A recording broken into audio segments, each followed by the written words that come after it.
એ દૂષણોના કારણે ઘણી પ્રકારની દુર્ગતિ થઈ. એ બધી દૂર કરો. ઘણી વાર તમે હજુ તો હું સૌરાષ્ટ્રમાં ઘણી વાર જાઉં, આજે પણ લાજ કાઢવાનો એવો જ રિવાજ. અમારે ચણોતરમાં આવે એ રિવાજ બિલકુલ નથી, બિલકુલ.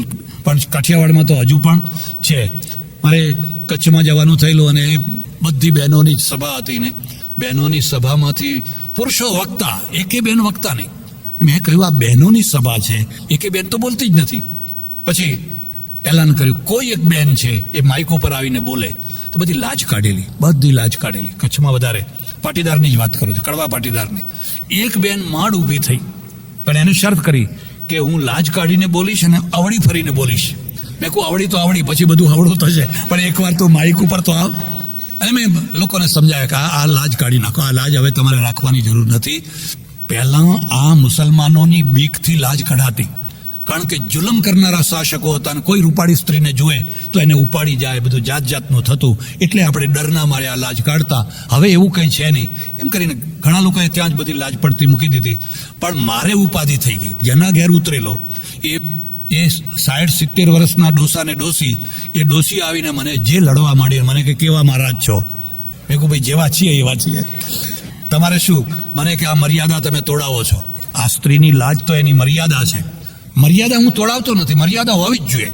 પણ જે માન વધારે એને મર્યાદા કહેવાય, જે મૂંઝવણ વધારે એને મર્યાદા ના કહેવાય. તો મૂંઝવણ વધારે છે. મને કે જુઓ, અમારે સ્ત્રીઓને અહીં કપાળમાં લક્ષ્મી હોય અને એને ઢાંકવા માટે લાજ કાઢવી જોઈએ.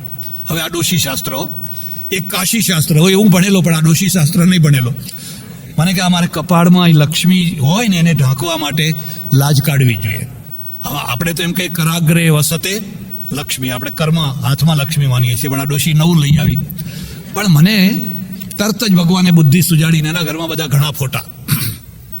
મેં કહ્યું જો આ સીતારામ, સીતાજી લાજ કાઢી છે? મેં કહ્યું જો ડોશી મને કીધું જો આ સીતાજીએ લાજ કાઢી છે? મને કે ના. મેં કીધું જો આ રાધા કૃષ્ણ, તો રાધા કૃષ્ણે લાજ કાઢી છે રાધાએ? ના. જો આ શિવ પાર્વતી, કે ના. અરે કેટલાક તો એવા આમ હજ્જડ બેઠા છે ને એકબીજાને અડીને કે એવા કોલેજના છોકરા નહીં બેસતા હોય તો જોઈ લે. મેં કહું આ બધું આપણા જૂના ફોટાઓ ભગવાનના છે, કલ્ચર છે, એ કોઈ લાજ નથી કાઢતા. તો તમારે શું કહેવાને, તું 60 વર્ષની થઈને હજુ તારી લાજ તું છોડતી નથી?